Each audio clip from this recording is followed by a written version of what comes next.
Hello everyone, Future Nurses Academy welcomes you, and today we are going to talk about on very important topic, that is CPR, cardiopulmonary resuscitation. So are you people are ready for saving a life in an emergency situation? अगर कभी on the spot आपके सामने by the way कहीं पर भी चलते रास्ते में या फिर आप देखते एक पब्लिक प्लेस पे कभी भी कोई अचानक से फेंट हो जाता है, गिर जाता है और उस सिचुएशन में आपको नहीं समझ में आता है, आप हेल्पलेस फील करते हैं कि अब हम क्या करें और बहुत ज्यादा एंजाइटी फील करने लगते हैं, to save a life, okay, to save a life for that important person, you can save a life through the some if you will learn some skills regarding the emergency situation and first aid के बारे में अगर आप थोड़ा सा सीख लेते हैं, सीपीआर के बारे में जो हम आज बात करने वाले हैं, बेसिकली ये आपका है हार्ट अटैक का फर्स्ट एड। तो जैसे कि जब हमारा हार्ट अटैक में क्या होता है, हमारा हार्ट पंप करना अचानक से बंद कर देता है सडनली और कोई फेंट हो जाता है, उस समय पे आप कैसे असेस करेंगे कि उसका हार्ट चल रहा है, नहीं चल रहा है, पंप कर रहा है, नहीं कर रहा है, और उसके बाद आप कैसे सीपीआर उसको प्रोवाइड करके उसकी जान बचा सकते हैं, इसके बारे में आज हम डिटेल में बात करेंगे। तो चलिए शुरू करते हैं। What is the need to learn CPR? क्यों सीखना है हमें CPR? Because nowadays the leading cause of death when we are talking about worldwide condition, so a cardiac disease condition are the burden to the society, means जो सबसे ज्यादा death rate देखी जा रही है वो कार्डियक डिजीज कंडीशन की वजह से सबसे ज्यादा डेथ रेट आजकल हो रही है, heart attack, heart failure, cardiac arrest, इन सब की वजह से जो है सडन डेथ कॉज होती है, इसलिए हमें सीपीआर आना बहुत जरूरी है। सेकेंड, जब हम बात करते हैं सर्वाइवल रेट की और हमारे ब्रेन की बात जब हम करते हैं, तो जब हमारा हार्ट अचानक से बंद हो जाता है पंप करना, तो हमारे जो ब्रेन को है वो क्या है, सप्लाई नहीं मिल पा रही है जब, तो ऑक्सीजन की कमी की वजह से वहां पर जो हमारी सेल्स हैं, ब्रेन की जो सेल्स हैं वो क्या होती हैं, डैमेज होना शुरू हो जाती हैं, स्टार्ट कर देती हैं। और 6 मिनट के बाद, ठीक है, after 6 minute if it is not getting the supply, blood supply, so there will be a irreversible death of the cells in the brain. So जब हमारे ब्रेन को 6 मिनट से ज्यादा अगर ऑक्सीजन नहीं मिल पा रहा है तो उनका परमानेंट डैमेज होना स्टार्ट हो जाएगा। और इस समय पर सीपीआर इज वेरी इंपॉर्टेंट। अगर आपको सीपीआर आता है तो आप मैनुअली पंप करके हार्ट को, दूसरे के हार्ट को आप मैनुअली पंपिंग के थ्रू थ्रू द सीपीआर आप क्या कर सकते हैं, ये सर्कुलेशन को मेंटेन कर सकते हैं और इस डैमेज से प्रिवेंट कर सकते हैं। And third, when we are talking about the arrival of the emergency medical services, so हमें पता है इन दी इमरजेंसी सिचुएशन जो आपकी एम्बुलेंस होती है जिनको हम कॉल करते हैं, वो आने में टाइम लगा देती है 10 से 15 मिनट का, और उस समय पे जो है हमारा ब्रेन की जो सेल्स हैं वो काफी हद तक डैमेज हो चुकी होंगी, हार्ट की भी सेल्स डैमेज होना स्टार्ट हो जाएंगी। तो जो वो कॉज जो वो डैमेज हो जाएगा उसको हम रिवर्स नहीं ला सकते, रिवर्स नहीं कर सकते, इसलिए सीपीआर आना इज वेरी इंपॉर्टेंट। और जो सीपीआर है, जरूरी नहीं है इसके लिए आप सीपीआर प्रोवाइड करने के लिए आप मेडिकली ट्रेंड होना जरूरी है, कोई भी एज अ सोसाइटी मेंबर जिसको थोड़ा बहुत स्किल्स के बारे में पता है वो सीपीआर प्रोवाइड करके किसी की भी जान इमरजेंसी सिचुएशन में बचा सकता है। So in today's class, I'll try my level best to teach you regarding the all the important points of the CPR, and that can help you in that critical minutes whenever you are providing the CPR to the victims, and that will be increasing the chance of survival of the victim. So through providing the CPR, you can save a life through maintaining the circulation to the heart and brain.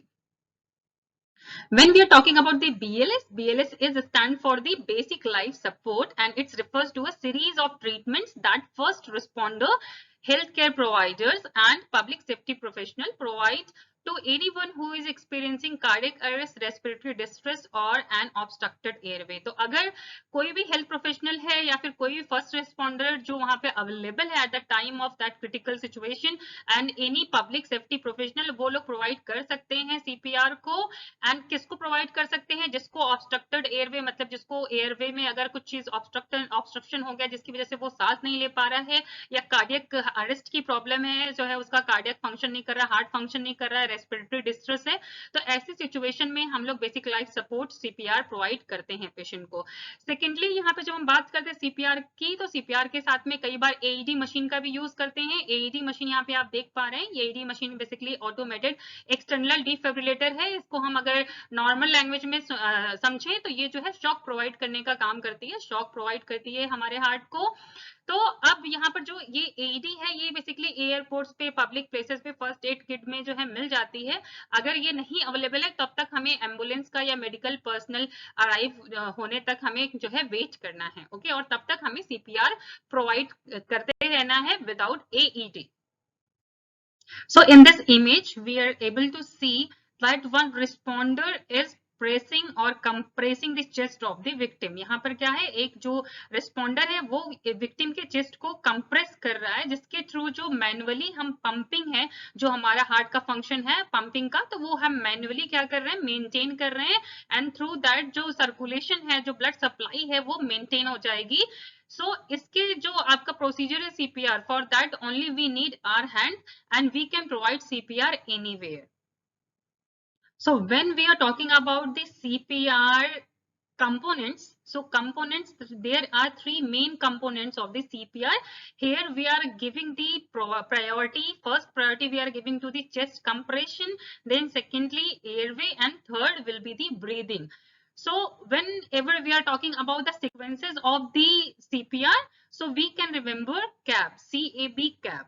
Okay, so for C it will be compression, A for the airway, and B will be the breathing. So these are the sequence of the CPR. CPR की sequence के लिए हमें ये तीन चीजें याद रखनी। सबसे पहले हम compression पे ध्यान देंगे victim के, then हम airway देखेंगे, and last में will assess for the breathing. At last हम breathing के लिए assess करेंगे patient को। तो ये sequence हमें हमेशा याद रखना है CAB. So now we are going to learn very important thing, that is sequence of the adult BLS. BLS के जो sequence है उसके बारे में बात करेंगे, steps के बारे में बात करेंगे कि whenever that critical situation will be there, how you are going to respond at that time. उस time पे आप कैसे emergency situation को आप कैसे deal करते हैं और कैसे proceed करते हैं, उसके लिए आपको ये याद रखना है। In that situation you have to remember doctor's cap. D for danger. First of all we have to see the scene safety, है ना, हमें अपनी surroundings को देखना है, is it safe for us or not. If it is safe, then we have to proceed for the next step, that is R. R is for response. Okay, so जब आपने देख लिया कि surroundings are safe for you and victims too, then आपको जो है क्या करना है, response check करना है patient का. In that how you are checking the response, कैसे check करेंगे, हम जो patient का जो shoulder है उस पर tap करेंगे and will ask are you okay, are you okay. If patient is not giving any response, then we have to go for the next step, that is shout for the help. हमें अब ऐसे क्या करना है, shout करना है, call करना है, अगर नियर बाई कोई है तो उसको बोलना है कि इमरजेंसी डायल करे, इमरजेंसी नंबर पे डायल करे और एम्बुलेंस को बुलाए. If nobody is there then you have to put your phone on the speaker and आपको इमरजेंसी नंबर जो है डायल करना है. एंड साथ साथ में ये दोनों स्टेप के साथ साथ में आपको उसकी जो कैरोटिड पल्स होती है, हमारी बेसिकली नेक की जो पल्स होती है, इसको असेस भी करना है. कैसे असेस करेंगे, हम 2 फिंगर्स जो है स्लाइटली यहाँ पे रखते हैं अपने एडम ऑफ एप्पल पे, एंड जो ये ग्रूव है, जो गड्ढा है, यहाँ पे आपको फिंगर को लेके जाना है और जस्ट स्टॉप करना है and you can feel the pulsation from here. यहाँ से आप फील कर सकते हैं और ये हमारे हार्ट के सबसे पास वाली आर्टरी होती है, तो हम इमरजेंसी टाइम पे कैरोटिड पल्स ही असेस करते हैं. देन जब आपको पल्स फील नहीं होती है, देन आपको स्टार्ट कर देना है compression. Without wasting any time we have to start for the compression. हमें चेस्ट को पुश करना है, हार्ड पुश करना है एंड फास्ट, मतलब विद इन 1 मिनट हमें 100 to 120 टाइम्स जो हमारा सीपीआर होता है उसे देना होता है, हमें कंप्रेशन देने होते हैं. देन हम बात करते हैं after the compression we have to check for the airway also. हमें एयरवे भी चेक करनी है. एयरवे में मतलब बेसिकली हमें माउथ चेक करना है कि उसके माउथ में कोई ऑब्स्ट्रकल तो नहीं है, कुछ उसके माउथ में कोई चीज ऐसा तो ऑब्स्ट्रक्ट नहीं हो गई जिसकी वजह से क्या है वो सांस नहीं ले पा रहा है, उसके लिए भी हम चेक करते हैं माउथ ओपन करके. देन साथ साथ में ही हम ब्रीदिंग, इसके बाद ब्रीदिंग भी चेक करते रहते हैं, बिकॉज आपने जो कंप्रेशन स्टार्ट कर दिया, आपने उसको जो एयरवे भी चेक कर लिया, तो साथ में हमें उसकी ब्रीदिंग भी सुनते रहना है, बीच बीच में चेक करते रहना है और हमें फील करना है कि पेशेंट कहीं जो है रिवाइव तो नहीं हो गया, उसके भी जो साइंस हैं हमें वो चेक करने हैं. So we have learned that first of all हमें क्या करना है, इंश्योर करना है scene is safe or not. Then we have to check for the response to the are you okay. Then we have to call for the emergency or we have to announce for the code blue. Okay, for code blue is the emergency code for the heart. Okay, then we have to check for the normal breathing. Carotid pulse हमें assess करना है, with in 5 to 10 seconds में हमें carotid pulse इस तरीके से assess करना है. देन हमें क्या करना, बिगिन करना है कंप्रेशंस देना, हमें 30 कंप्रेशंस और 2 ब्रीथ, मतलब 30:2, 30 टाइम्स हम कंप्रेशंस देते हैं और 2 ब्रीदिंग प्रोवाइड करते हैं person. Now we are talking about the chest compression whenever we are providing the high quality CPR. जब भी हम high quality CPR पेशेंट को अगर प्रोवाइड करते हैं उसके चांस ऑफ सर्वाइवल को हम बढ़ा देते हैं, इंक्रीज कर देते हैं. तो इसके लिए हमें क्या चीजें याद रखनी है? First of all we have to remember, हमें जो कंप्रेशंस हैं वो 10 सेकेंड्स के अंदर ही अंदर शुरुआत कर देना है विदाउट वेस्टिंग आवर टाइम.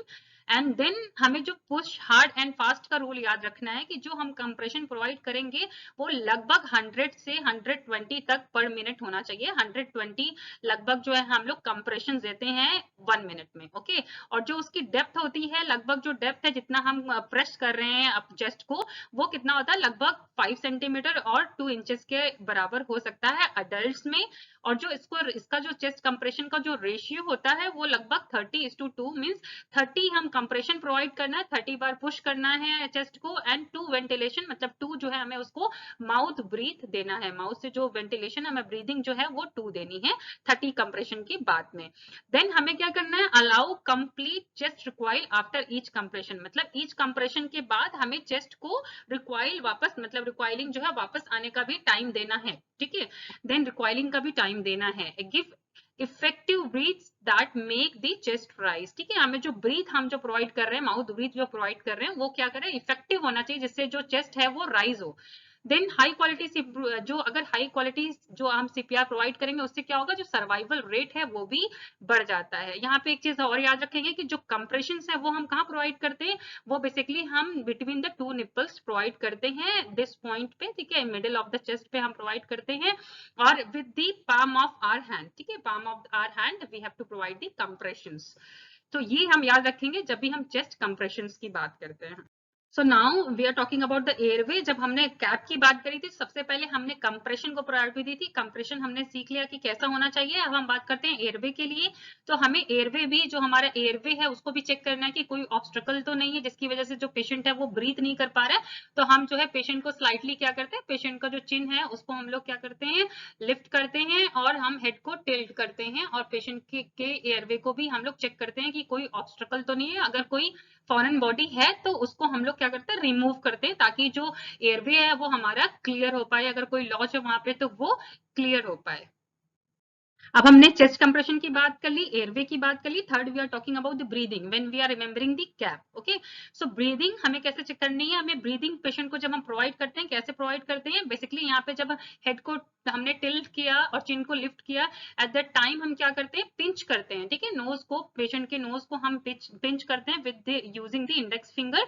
हम पेशेंट को जो है इंडेक्स फिंगर और थंब के थ्रू जो है उसके नोज को पिंच करते हैं, और माउथ के थ्रू जो है हम उसको ब्रीथ प्रोवाइड करेंगे. पेशेंट को हम क्या करते हैं? ब्रीदिंग प्रोवाइड करते हैं. और in that case, if you are not willing to provide the breathe from the mouth to mouth breathing, you are not willing to give, no issues, you can proceed with the compressions only. ठीक है, ऐसे case में आप compression के साथ भी आप continue कर सकते हैं. If it is possible, if you are having the handkerchief, so that you can also use, and you can put on that victim's mouth, and through that also you can provide the mouth to mouth breathing to the patient. Okay, then in that situation, if patient is having any injury, अगर कोई suspected injury है, कोई accidental case है, in that case आपको जो ये head tilt का जो head tilt और chin lift करना है, इसको नहीं करना है. in that situation आपको सिर्फ jaw thrust maneuver आपको use करना है for opening the mouth. मतलब यहाँ पे आप jaw thrust maneuver के through यहाँ पे press करके mandibles में open कर सकते हैं patient के mouth को. So now is the time when we have to stop giving CPR. कब हमें CPR बंद करना है? तो first of all victims revive. जब आपका victim है revive कर जाता है, जीवित हो जाता है, at the time we have to stop giving CPR, और हमें उसको जो है hospital लेके जाना है for the further checkups. Then someone from medical team arrives to help. जब आपकी कोई जो medical team है वो arrive हो जाती है, in that situation you have to give chance to them so they can take a lead. Then too exhausted to continue. जब आप बहुत ज्यादा एग्जॉस्ट हो जाते हैं, आपके पास खुद की एनर्जी अब नहीं बचती है ताकि आप कंटिन्यू कर पाओ, so in that situation you have to leave. Then unsafe environment, हमने पहले ही बात कर ली कि अगर जो सीन है, जो सराउंडिंग्स है वो सेफ नहीं है आपके लिए, आपकी लाइफ के लिए, in that situation you have to leave and you have to stop giving CPR. Then last is cardiac arrest was longer than 30 minutes. अगर जो cardiac arrest है वो longer than 30 minutes हो चुका है, 30 minutes से we are giving CPR to that particular patient, but we are not getting any positive results. So we have, in that situation we have to stop. We have to stop giving CPR. So it's all about the CPR. I hope you have learned a lot from this video. So in this video, we are not going to talk regarding the algorithm that is given by the AHA. So basically, if you want to learn about the more about AED, ventilator, defibrillator, or any other topic that you want to make me video on that topic, kindly comment in the section. And also don't forget to share my videos. Thank you so much for your support. Thank you for watching. Don't forget to like and subscribe.